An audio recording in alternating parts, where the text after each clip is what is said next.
Western Iraq, 3:12 a.m. The bunker beneath Al-Qaim Air Defense Sector is cold, dry, and lit in the dim green glow of radar consoles. Dozens of screens blink quietly, all tracking targets at various distances, until suddenly, one by one, they begin to go dark. A Soviet colonel stationed there as an advisor to the Iraqi Missile Defense Command rises from his post. "Check signal fidelity. Sweep again," he orders. No response. The radar operators are already scrambling, flipping switches, rebooting scopes. The P-15 flat-face array had been tracking unknowns at 280 kilometers. Now, blank screen. The SNR-75 fire control radar goes next, frozen in mid-sweep. The crew thinks it's a power fluctuation. It isn't. Within minutes, every radar in the sector is blind. No missiles launched. No targets acquired. The bunker is now a tomb of silence and confusion. In theory, their air defense doctrine is unbreakable. Detect early, track precisely, and destroy with layered firepower. But none of that applies if there's nothing to see, except there is something in the sky, high, slow, wide-winged. At 30,000 feet, a lone B-52 Stratofortress glides overhead, not as a bomber, but as a ghost with a signal torch. From under its fuselage, pods labeled ALQ-155 and ALQ-172 pulse out directed electronic energy, scrambling frequencies, blinding sensors, and turning missile guidance systems into scrap. The Soviet colonel has no word for what just happened. He thinks it's sorcery.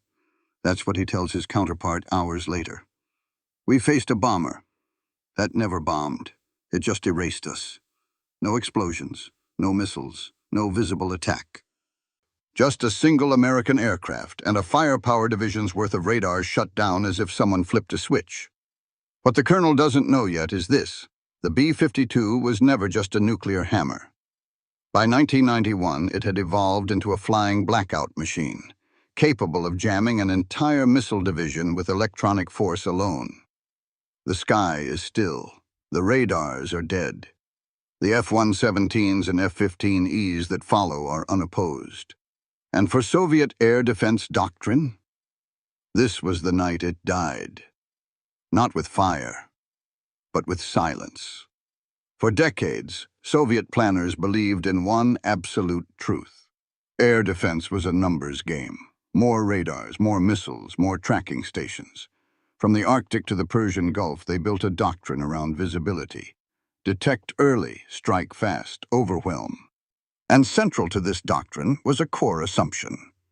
Electronic warfare could never replace kinetic force. They viewed jamming as supplemental, tactical noise to disrupt enemy sensors or delay response. Useful in dogfights, perhaps. Dangerous in close quarters. But decisive? Never. So when the Americans started retrofitting their ancient B-52 bombers with jamming suites, Soviet intelligence scoffed. This was a plane built in the 1950s, a dinosaur with 8 engines and a radar profile as wide as a barn door. In Soviet air defense circles, it was a slow-moving target, an ideal kill, not a threat. They were wrong. By the mid-1980s, U.S. Strategic Command had quietly transformed the B-52H into something far more terrifying than a bomb truck. With modular electronic warfare pods slung under its wings, it became a signal dominance platform. Not fast, not stealthy, but deafening. Each pod, ALQ-155, ALQ-172, and later ALQ-184, was a purpose-built jammer, capable of identifying, matching, and then overriding enemy radar frequencies in real time. Alone, they were powerful. Mounted together on a high-altitude platform with massive electrical output, they became a storm. The Soviets never modeled for that. Their air defense doctrine assumed singular threats: one bomber, one radar track, one missile response. They never considered that an aircraft might simply erase their ability to respond altogether, without firing a shot. In training, Soviet missile crews drilled relentlessly for high-speed penetrations. B-1s, F-155s, Tomahawks, targets to be intercepted. objects to be locked and destroyed. But how do you train for a signal? How do you shoot down interference? Even their most advanced systems, like the SNR-75 fan-song radar, could be blinded if their frequencies were corrupted. And the B-52 didn't just corrupt them, it obliterated them, flooding Soviet-aligned radar bands with precision-jammed energy fields so dense they knocked entire screens offline. Soviet engineers had long warned that centralized air defense came with vulnerabilities. Lose command connectivity, and the entire structure slows down. Lose radar? It collapses. In Iraq, they built layered redundancies, satellite uplinks, optical backups, hardened control centers. They thought they were prepared, they weren't. The B-52 was never expected to be part of the electronic war. But while Moscow planned for stealth aircraft, cruise missiles, and high-speed raids, they overlooked the simplest weapon of all, a bomber that didn't need to hide because it could shut your eyes. In Soviet air defense doctrine, control was everything. Centralized command, layered engagement zones, rigid communication pipelines linking early warning radars to fire control systems and interceptor squadrons. It was a system built for maximum efficiency, on paper. But that efficiency came with an unspoken vulnerability: predictability. From the Arctic bastions of the PVO to the Syrian and Iraqi IADS networks, Soviet-trained systems followed a fixed logic. Detect target, assign track, guide missile, confirm kill. If one radar node failed, another would take over. If command was severed, localized batteries could still respond. At least, in theory. The B-52 shattered that theory. The Soviets believed the B-52 was a nuclear-era relic. Its role? Fly high, drop thermonuclear bombs, then return to base or perish. But in Desert Storm, the B-52 didn't carry nukes. It carried suppression, turning the doctrine against itself.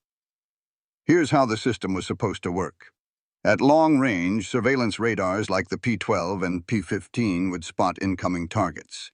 Mid-range radars like the P-35 or P-40 tracked altitude and bearing. Fire control radars, typically the SNR-75 for SA-2 or SA-3 systems, would handle lock and launch. Each layer depended on the one before. Break the chain at the start, and the entire structure failed. What Soviet planners didn't anticipate was simultaneous signal saturation, a tactic perfected by the U.S. Strategic Air Command and its electronic warfare playbook. By broadcasting dense jamming patterns across key frequency bands, the B-52 didn't just interfere. It injected chaos into every tier of the system. Command centers couldn't coordinate, batteries couldn't acquire, operators couldn't distinguish real targets from false echoes. The irony? The system was so rigid, so centralized, that it had no way to adapt on the fly. Decentralized response wasn't trained. Visual targeting was a last resort. And when radar failed, the crews had only two choices: fire blind or hold fire. In Baghdad and western Iraq, most chose the second. And that was the doctrine's fatal flaw. In an attempt to make every engagement efficient and command-directed, the Soviets had removed autonomy. Operators couldn't make battlefield decisions. And so, when the system broke, it stayed broken. No radar, no orders, no launch. Meanwhile, the B-52 remained outside the kill box, never engaging directly, never risking a lock. It simply orbited, broadcasting, blinding, winning. This was not the air war the Soviets had prepared for. This was a doctrinal ambush. And in that moment, the enemy wasn't a plane. It was a waveform. It began just before 4 a.m. local time, day 2 of Desert Storm.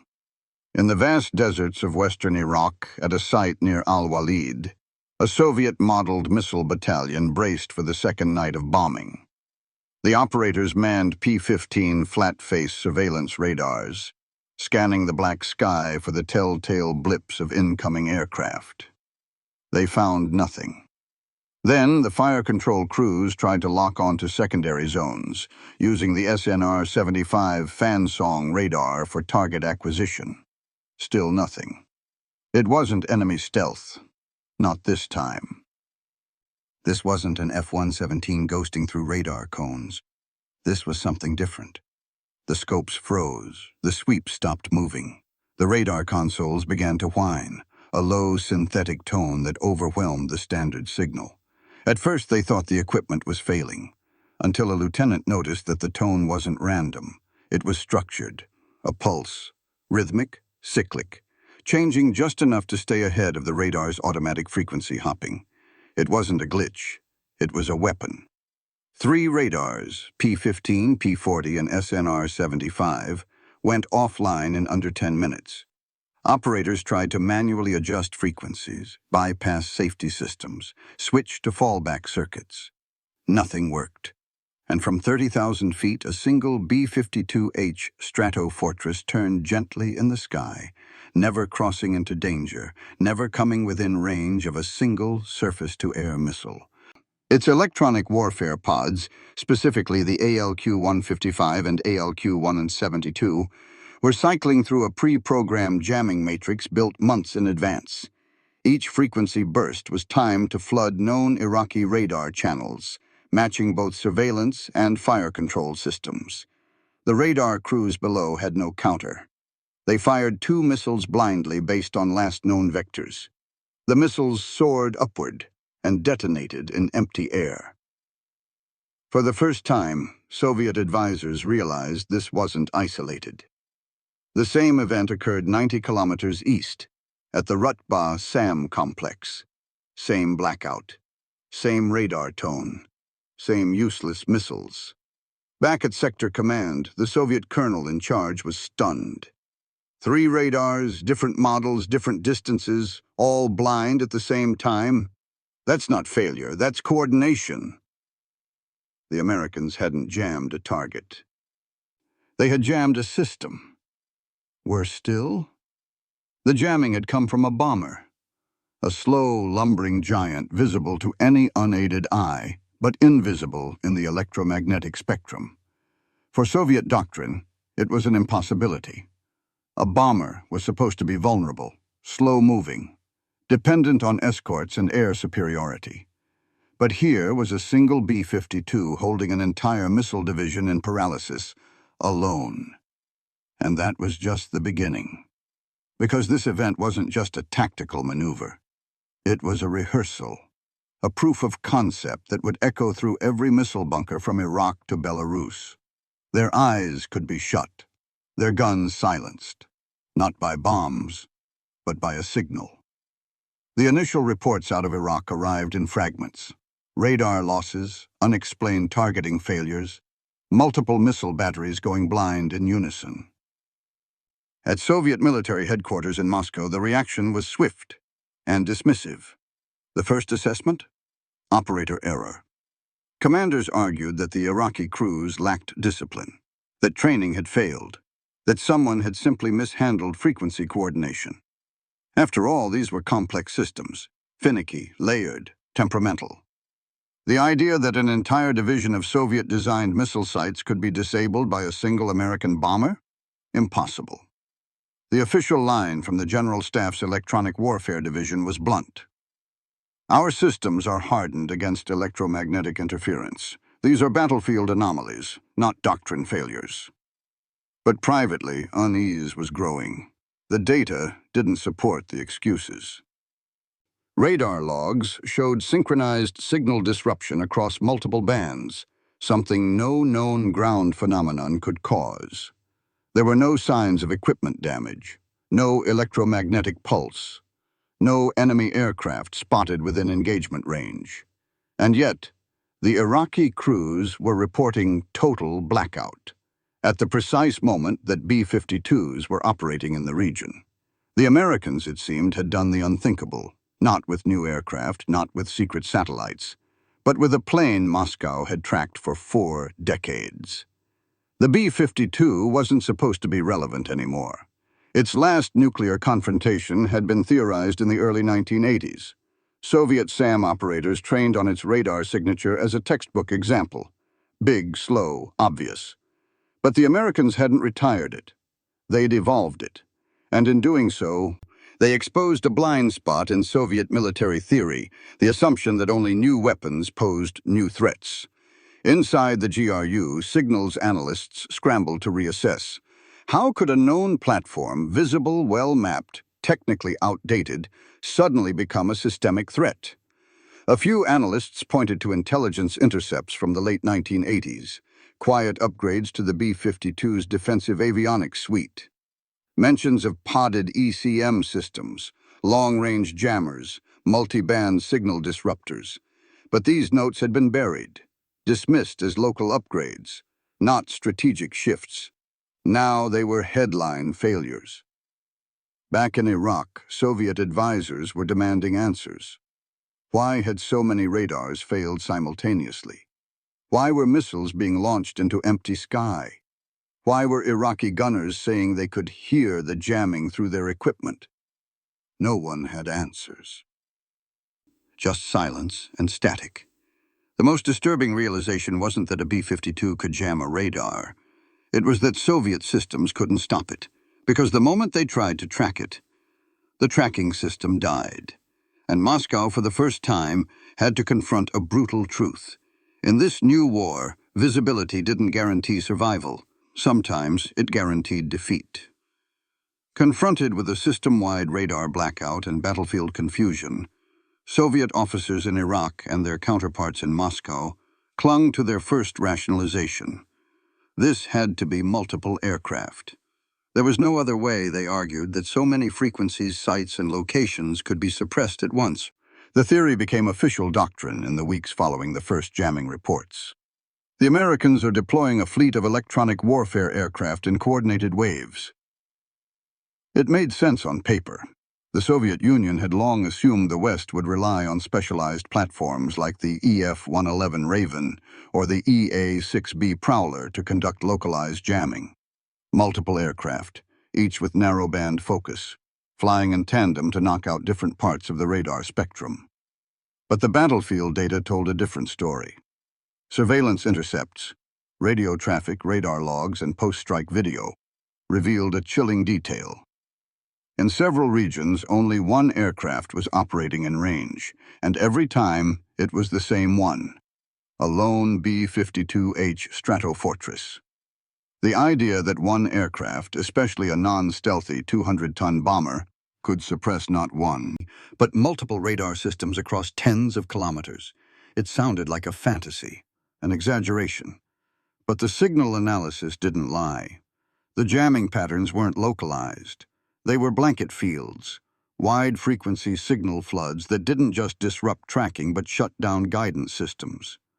Operators reported full-screen noise.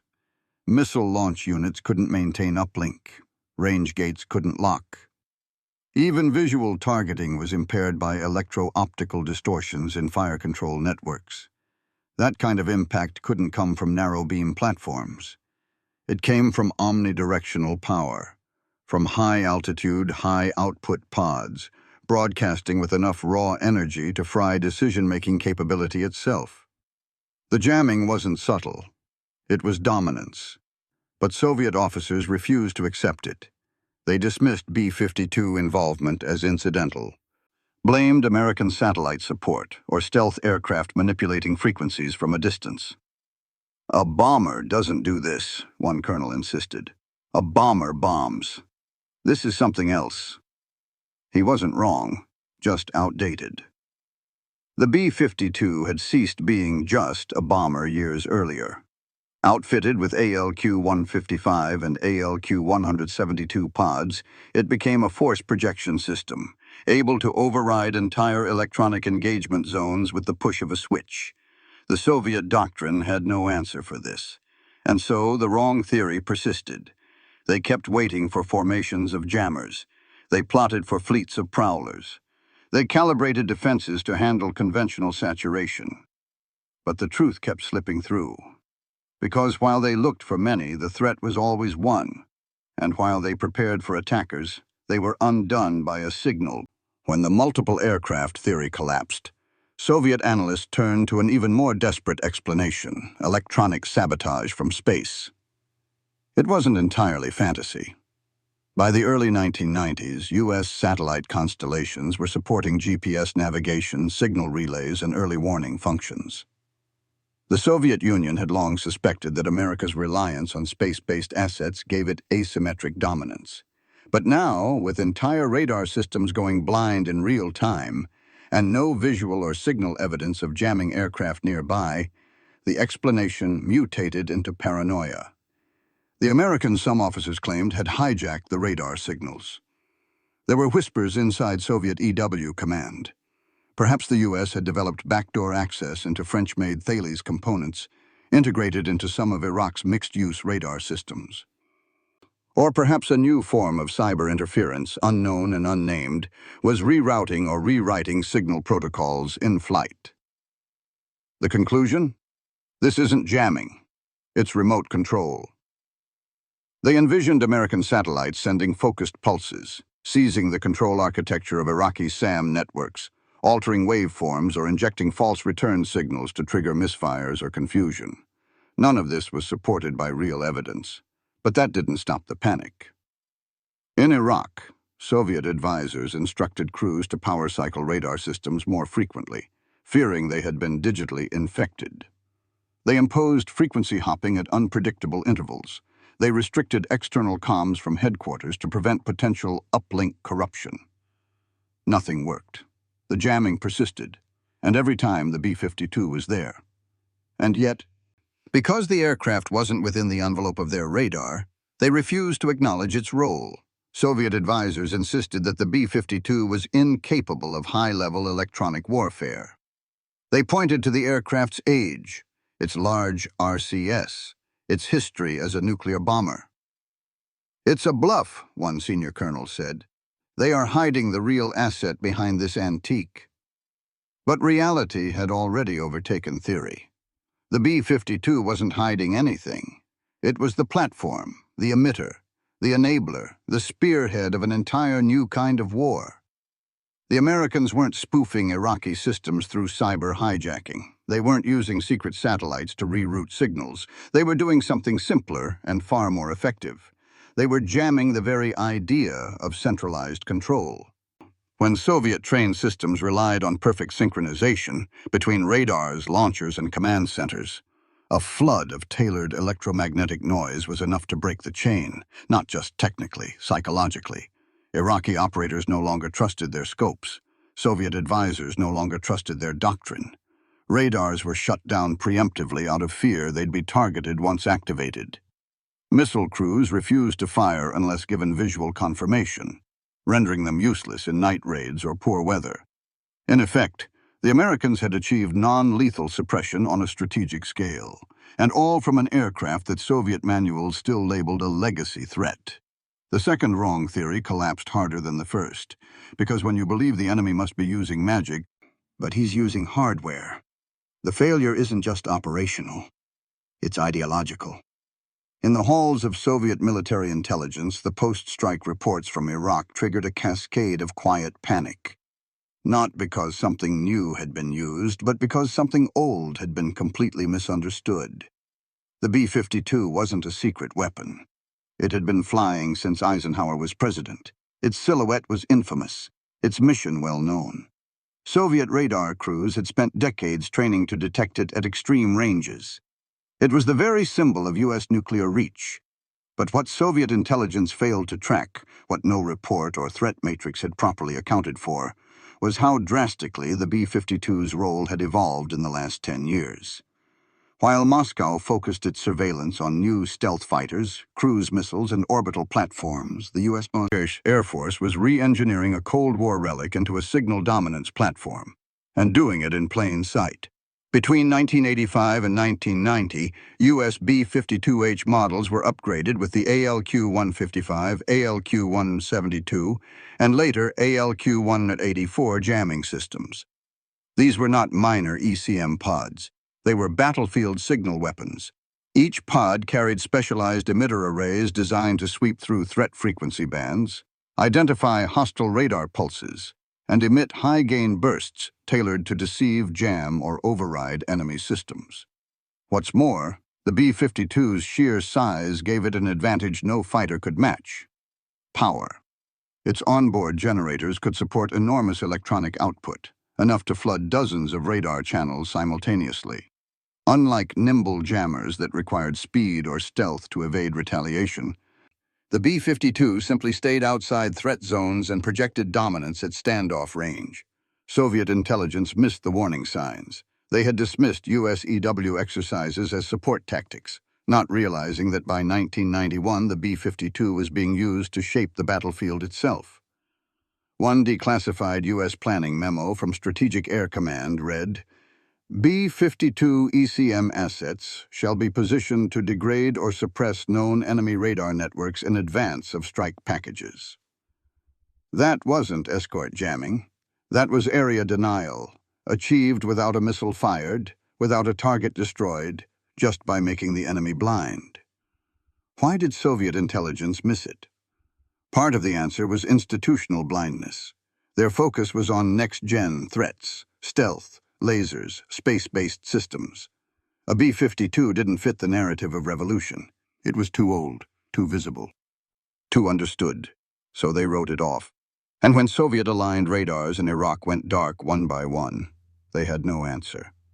Because it wasn't a stealth plane they hadn't seen coming. It was a doctrine shift they had refused to see at all. Worse still, US jamming capabilities were modular, interchangeable across multiple airframes, scalable based on mission need, and layered with SIGINT support from RC-135s and Navy EP-3s. The B-52 wasn't acting alone. It was the tip of an invisible spear, backed by a real-time, battlefield-wide electronic war effort that the Soviets had no countermeasure for. In a war that hadn't even started yet for many frontline units, they had already lost control, and intelligence failure wasn't about missing a plane. It was about misreading the future.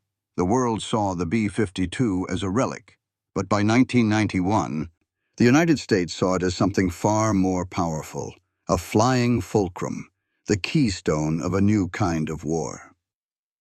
The B-52's transformation didn't begin with stealth. It began with visibility, and then the weaponization of invisibility, not for itself, but against others. The key wasn't just the airframe. It was the system behind it. The ALQ-155, the ALQ-172, the ALQ-184. These weren't upgrades. They were battlefield-shaping tools, each designed not just to jam, but to preemptively disable. They worked in tandem, sweeping Soviet radar frequencies with high-gain bursts, continuously cycling modulation to stay ahead of frequency-hopping systems. More impressively, they weren't dumb. These were smart jammers, receiving emissions from enemy radars, analyzing them in milliseconds, and broadcasting countersignals matched to the radar's behavior. If a radar tried to lock, it was outpaced. If it tried to shift frequency, it was anticipated. Each pod could be tuned to suppress a specific Soviet SAM radar, from the low-frequency search radars like P-12 and P-14 to the high-resolution tracking radars of the SA-2 and SA-3 families. Nothing was safe, and the B-52 could carry up to 16 pods simultaneously, covering an area of effect that no other aircraft could match. But the real genius of the American system wasn't in the hardware. It was in the coordination. High above, RC-135 rivet joint aircraft intercepted enemy radar signals, relaying live data to jamming aircraft. Navy EP-3 Ares planes conducted real-time electronic surveillance from the Gulf. At the tactical level, F-4G Wild Weasels swept in to destroy what the B-52 couldn't suppress. And at the center of it all, a bomber that was never supposed to be part of the plan, transformed into a flying blackout beacon.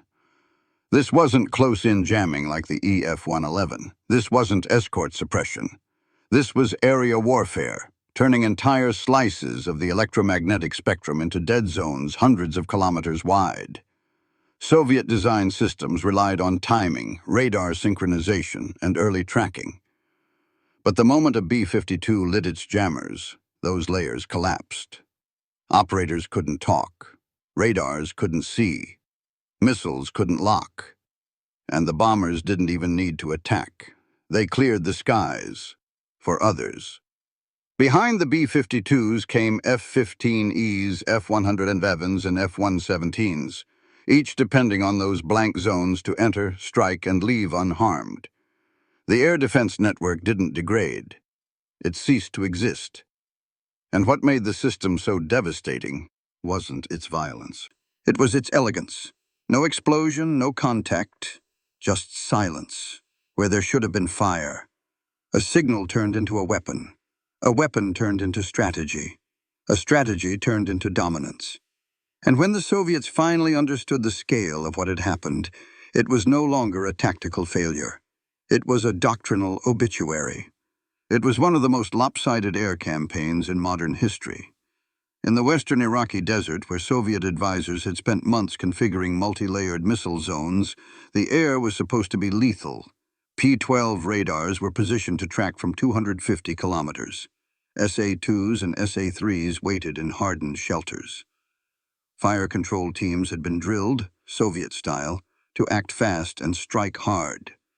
But when the American strike package arrived, there was no interception, no response, no engagement. The skies were silent. And that silence was devastating. The B-52 hadn't even fired a weapon.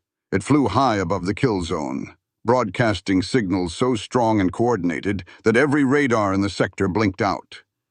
What followed was less a battle and more a massacre of expectations. F-17s cruised in under cover of darkness and electromagnetic silence. F-15Es dropped precision munitions on hardened sites without ever being tracked. Wild weasels launched anti-radiation missiles at radar stations that had been forced to power back on, only to give away their location in the process. Missiles launched by panicked Iraqi crews detonated in midair or missed entirely, fired at echoes, not targets. And above it all, the B-52 remained. Not an attacker, a puppeteer. The Soviet advisors in theater were horrified. One colonel reportedly stormed out of a bunker, cursing not the Americans, but his own doctrine. The humiliation was complete. This wasn't just a defeat on the battlefield. It was a denial of everything they had been trained to believe. No amount of missile quantity mattered if your sensors were blind. No layered defense strategy worked if the first layer failed without warning. No theory of air dominance survived contact with an aircraft that turned engagement zones into blind alleys. The real blow came when post-battle analysis revealed just how limited the American footprint had been. At one point in the campaign, a single B-52 supported a 400-kilometer-wide corridor of operations. Its jamming created a corridor of safe airspace where U.S. aircraft operated with near-total impunity. Not a single bomber was lost. Not a single aircraft was even engaged in that zone, because nothing could see them. The psychological toll on Iraqi crews was catastrophic. They stopped activating radars, stopped manning fire control stations at night. They knew that once the static came, once the jammers lit up the air, they were useless, powerless, already dead in doctrine, if not in body. The Soviets, watching from bunkers, tried to salvage morale. They rotated crews, adjusted frequencies, rewrote engagement procedures on the fly. It didn't matter. By the end of the week, they weren't discussing tactics anymore. They were discussing collapse. Collapse of doctrine. Collapse of trust in their systems. Collapse of belief in the air defense playbook they had exported around the globe. Because what they saw was not just the failure of radar. It was the rise of a weapon they had no name for. Not a bomb. Not a missile. A shadow made of silence. And in that moment, they understood. The Americans didn't need to destroy their defenses. They just needed to make them disappear. Back in Moscow, the official reports from the Iraqi front arrived coated in euphemism. Radar disruption, command lag, loss of operational integrity. But beneath the language, the reality was undeniable. A single B-52 had invalidated the entire Soviet theory of air defense. For 4 decades, Soviet military thinking had been rooted in layered denial. saturate the battlespace with radars, missiles, and centralized control. It was a doctrine optimized for attrition. Overwhelm the attacker with volume, precision, and redundancy. Now that foundation was rubble. Because what happened in Iraq proved that volume doesn't matter when you're blind. The B-52's electronic assault exposed a lethal vulnerability, not just in Iraqi defenses, but in the entire Warsaw Pact export doctrine. It wasn't just the P-12s and SNR-75s that failed. It was the belief system that assumed every enemy must be seen to be stopped. The realization came hard. Entire cadres of senior officers trained in the Soviet art of war watched as their core assumptions were turned into liabilities. Centralization, once hailed as efficiency, became a bottleneck. Fixed radar nodes, once seen as stabilizing anchors, became easy prey. And the cherished radar missile chain? Rendered useless by a well-timed wave of static. The Americans hadn't just built better equipment. They had changed the paradigm. Where Soviet forces sought dominance through firepower, the Americans pursued dominance through perception control. Where the Soviets trusted visibility, the Americans engineered invisibility, and not just visually, but electronically. And this shift wasn't theoretical anymore. It had played out in real time. One bomber, multiple pods, entire sectors gone dark. The ripple effect across Soviet doctrine was immediate. Exercises were rewritten, radar crews retrained. For the first time, passive detection systems were given priority. Optical sensors, infrared trackers, and multistatic radar concepts that no longer depended on emitting energy. Commanders demanded mobility over fortification. SAM systems were remounted on trucks. Command centers relocated to hardened underground facilities, and layered multi-frequency jamming resistance became an emergency priority across every radar design bureau. But the deeper wound was ideological. The idea that a weapon's age defined its threat had died. The belief that older platforms could be disregarded, that doctrine alone could shield a state. Those illusions were shattered.